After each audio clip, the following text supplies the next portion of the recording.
in Spelunky's case, it's got roguelike elements, so it's meant to be kind of a little bit like hard and difficult, but you want to communicate very clearly to the player everything that's going on, and you know, they get stuff, like they learn what's going on, but at the same time you want to encourage them to explore and figure things out themselves.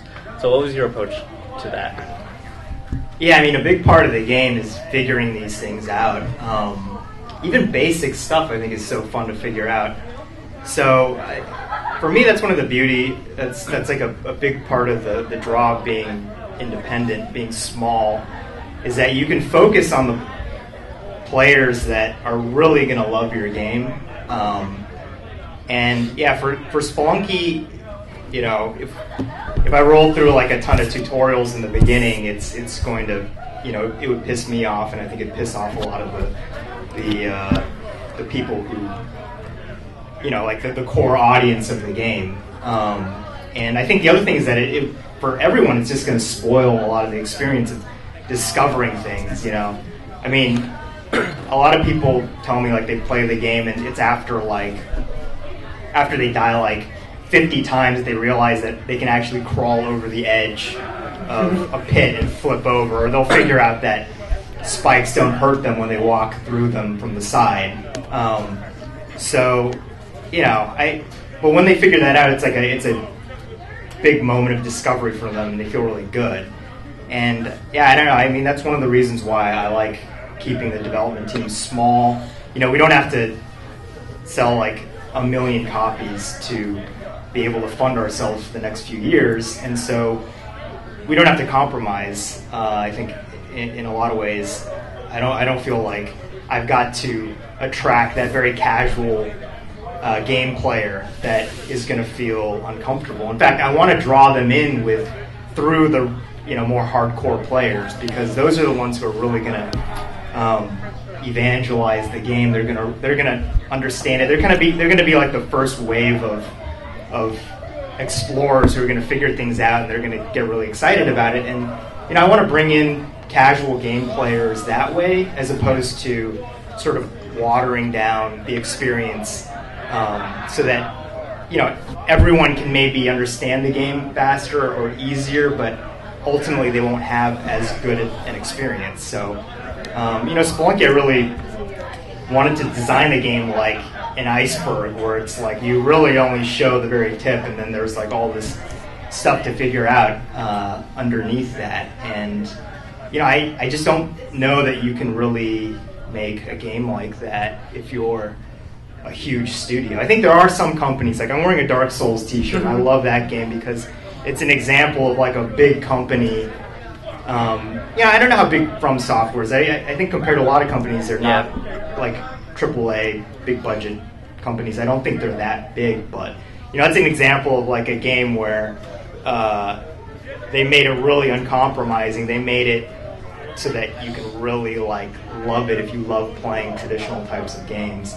And you know, it's great to see that, but it's not a lot of big companies that want to take that risk.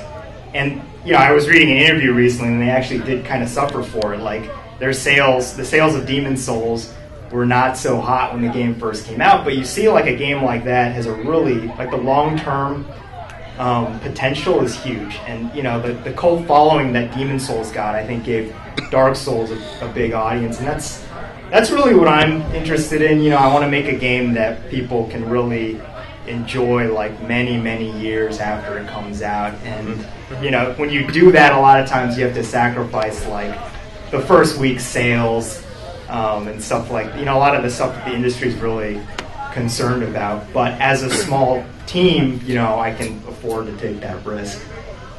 I want to follow that up. Yeah, absolutely. I totally want to follow that up, because I worked at a big game company first, and one of the absolute nicest things about being a small developer is there is no overarching business strategy. There is no, the game doesn't exist yet, but we want to make something that appeals to males 18 to 30, so you have to come up with an idea that fits that demographic. You know, like when we pitched Skullgirls, we had one of the publishers ask us what our target demographic is, and like all of us just kind of looked at each other like, I don't know, people that play fighting games. In what you can do as an indie developer is you can look at the games that you play and say, they totally did this thing not the best way that they could do it. Like, we got to do button config in a way that pretty much every fighting game player goes, button config should work like this, and big companies don't do that. You can make those decisions as an indie developer. You can make the game that you really want to play, and you don't have to answer to anyone else who asks you why you're making it that way. Derek's response like really summed up what I would have said, which is making a game for the people that will be fans of that game, rather than like for everybody to try to attract the people that might not even care after a week. It was an excellent experience for me from a design perspective to be able to make those kinds of decisions. You know, like for Skullgirls, I wanted to make something that would stand the test of time, like Marvel vs. Capcom 2 or Third Strike or CVS 2 or whatever else. Games that a lot of people just looked at and went, that's really difficult, I don't even want to touch it, but the people that got really into it still play it 10 years later after more stuff has come out, and they get upset at games that aren't designed that way. Yeah, that response was totally what I would have said. And it's one of the big bonuses of being able to work at a smaller developer is the decisions are yours, which means if you make the wrong ones, you pay for it. But if you know what you want, you can just go make that.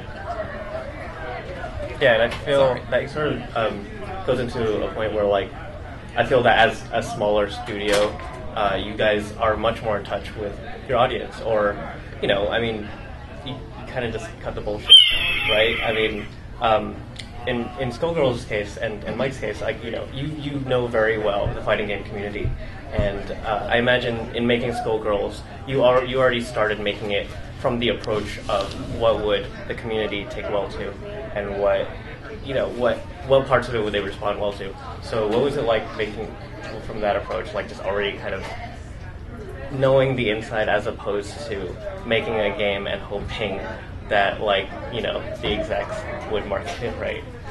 I'm sure this applies to you guys too, because you make games in genres that you like, but like you can look at other games and say, why doesn't it work this way? Or you can look at newer games that come out from bigger publishers and say, you know, it doesn't involve the controller very much, which is kind of upsetting because it's a video game. And you can take the frustrations that you get from playing games that are designed by committee and change that completely, and it's amazing. Like, it is what I thought making video games would be when I was like 10. You know, like you look at Rock and Roll Racing or something like that, and you go, man, those guys just did whatever the hell they wanted and they went into that game. And then you meet them later on, and they're like, we just wanted to ship the damn thing. But that's separate. It feels like what you think making video games would be, as opposed to when you go to a bigger company and you go into a meeting room and everyone has their opinion of what the cover system should be, and then the director gets up and says, I recently played, I don't even remember what game it was anymore,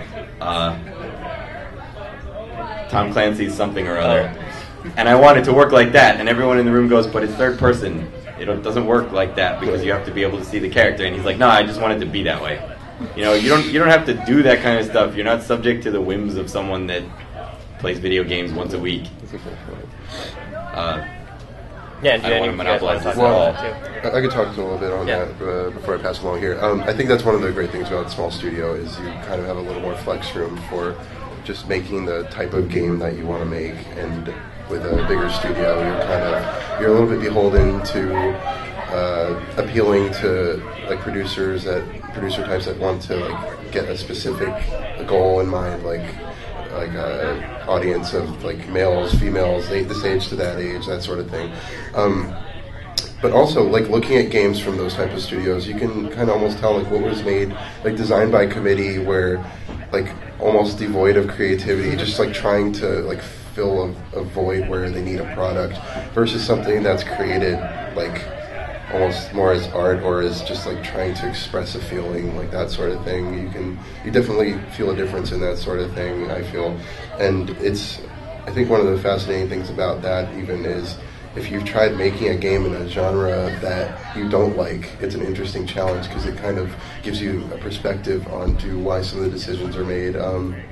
Actually, do you have a screenshot of... Okay, there was a game jam recently called Can I say it? I don't know if I can say that. It's called F This Jam. And basically what it is the challenge is to make a game in a genre that you hate. So my game is called Sports Balls Game. And here's the thing, like I don't know anything about sports really. Like I watch the Super Bowl sometimes, and like I watch it for the commercials. But like it was really interesting to me because without like understanding the rules, that's actually a screenshot from the game. I worked on it for almost 24 hours, so like I put a lot of work into this. I got all that I did all of it from Google Images search, all by myself. But wait, what was I saying? Oh yeah, so like the object of the jam was to make a game in a genre that you hate, and I think I gained a new appreciation for this genre. I understand sports now. Like I get how sports work, and I think I know how to play football now.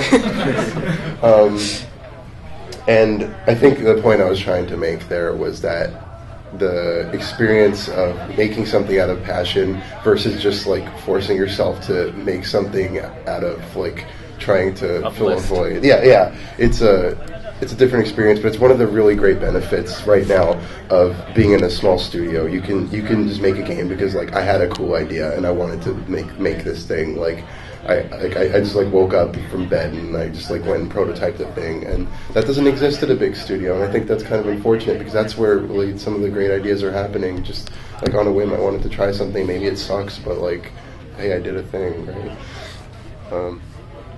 I wanted to say, They totally have one too. Okay. In the case of Skullgirls, I think we were lucky in that we actually, because Skullgirls is a game with a publisher, which I guess kind of makes it not. Whatever, it doesn't matter. Well, it's good. The game company has a publisher. Yeah, that's true. Yeah, I guess so. Well, we got lucky in that our publisher really let us do what we wanted to do with the game, whereas I believe when you guys were pitching it, like you guys talked to like UB and Sega and some people, and I think the question that always came up was, why aren't there any guys in the roster? And it was because that was never the intention. It was never. I don't know if you want to go into that. But. Sure. I mean, like I was mentioning earlier, it was inspired by Dojin games that I had seen. Like Melty Blood and EFZ, which is like primarily female audience, and also just because like of the origin of where it came from, and like because of Japan. No, because of the character designs that I had at that time, and also like I like the Monster Girl kind of thing. So I kind of just had like a collection of those type of characters, and that's kind of the original direction that I was going with, and the inspiration, the source of it came from those things. So that's kind of why it ended up starting off like that. Yeah. So we got lucky in that we actually found someone that was like, hey, we really like your idea. Make your idea how you want it. And so, Skullgirls, like the core team is pretty much us and cleanup artist, Richard. And we pretty much had, all the creative control in the game. John and I were animating everything, and we were putting lots of dumb stuff in there. They let us do our own PR, yo. Oh, and that's also another thing, that we could do our own PR how we saw fit without big, big schedules and budgets, and I don't know what goes into that. That first trailer was done by a PR firm that wasn't us. Yeah. I don't know if anyone here has actually seen it, but it was the most awful thing in the world. Like, basically, that was given to us, and we all went, this has very little to do with the game that we're making, and it's not the right tone, and it's also kind of cheesy, and then they put it out, and then we said, you know what, we'd like to do the PR. And they said, okay. And, I mean... Pull it up?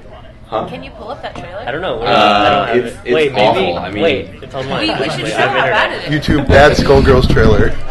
Oh, sorry. Go ahead. Anyway, I don't know, Derek, do you want to talk while they're looking for that? Go ahead. Or John? Yeah. I just wanted to mention, so one thing that's really nice about small studios is that, like they were saying before, the large studios, basically totally marketing runs the show. Like at Ubisoft, did you know that like Prince of Persia, Assassin's Creed, they create the main character just by going, oh, what's a popular Hollywood star right now? Oh, fuse those two guys together, and that's our protagonist. And when I heard that, I was like, wait, are you serious? It's like disgusting.